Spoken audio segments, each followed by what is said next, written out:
بسم الله الرحمن الرحيم والصلاة والسلام على سيدنا رسول الله من قناة خالد عبد النبي على اليوتيوب. وبلاعب لاعب ألماني 2031. الدوري الألماني صعب جدا، أقوى دوري في العالم، وأنا 2052 طبعا على تشيز.com. يا رب كده اللقاء يعجبكم بإذن الله عز وجل، وتساعدونا بعمل لايك واشتراك في القناة. طبعا على طول بنبدأ اللقاء أمام حضراتكم بفضل الله عز وجل. قسم أسطورة طبعا. انا بلعب بالابيض، صعدت بالملك بالعسكري قدام مالك، وبعدين صعدت بالعسكري الثاني، هو قابلني بالفرسه. قلت ما طبعا احمل العسكري بتاعي بالفرسه بتاعتي، طلعت بالفيل.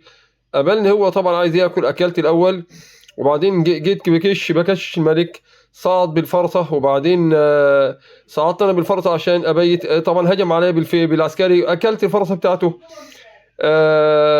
اكلها بالعسكري.